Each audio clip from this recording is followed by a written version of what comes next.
암보험에 가입하기 전에 폐암을 진단받았습니다. 그리고 몇 년 뒤 보험에 가입했는데 다시 폐암이 발견되고 전이암까지 진단됐습니다. 보험회사는 말했습니다. 기존 암이 재발하고 전이된 것이기 때문에 보험금을 지급할 수 없습니다. 그런데 법원의 판단은 달랐습니다. 재발한 폐암은 인정하지 않았지만 전이암은 보험금 지급을 인정했습니다. 왜 그랬을까요? 이번 판례의 피보험자는 2014년 폐암을 진단받고 수술을 받았습니다. 이후 재발이나 전이의 징후 없이 추적 관찰을 받았고 2019년 3월 보험회사와 암보험 계약을 체결했습니다.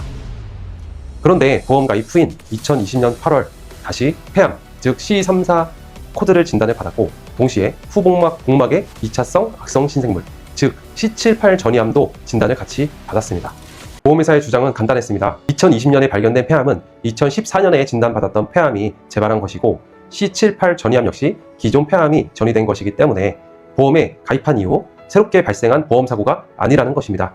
특히 보험회사는 약관에 있는 원발 부위 기준 분류 조항을 근거로 들었습니다. 여기서 중요한 개념이 하나 나옵니다. 바로 원발 부위 기준 분류 조항입니다. 전이암은 C77에서 C80과 같은 2차성 악성 신생물 코드로 분류될 수 있는데 약관에서는 원발암이 확인되는 경우 전이된 부위가 아니라 최초 발생한 원발 부위를 기준으로 보험금 지급을 판단한다라는 내용이 들어가 있는 경우가 많습니다. 예를 들어 갑상선암이 림프절로 전이되었다면 전이된 림프절만 보는 것이 아니라 원발암인 갑상선암을 기준으로 보험금 지급을 판단하는 방식입니다. 그런데 이번 판결에서는 법원은 두 가지를 구분했습니다. 먼저 2020년에 발견된 폐암은 보험금 지급 대상으로 인정하지 않았습니다. 의료감정과 진료 기록 등을 조합해 2014년 폐암과 동일한 질병이 재발한 것으로 판단했기 때문입니다.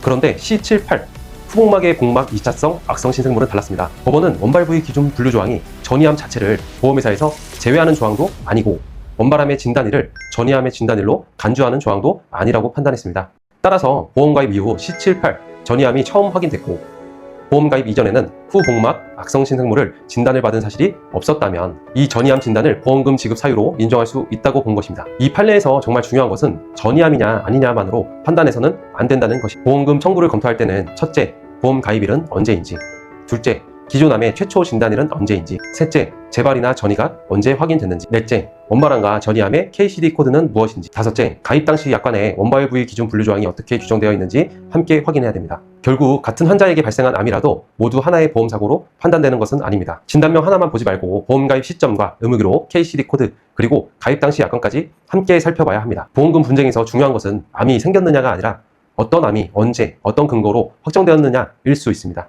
지금까지 보상의 권익을 지켜드리는 보상권익 손해사정사 박상우였습니다.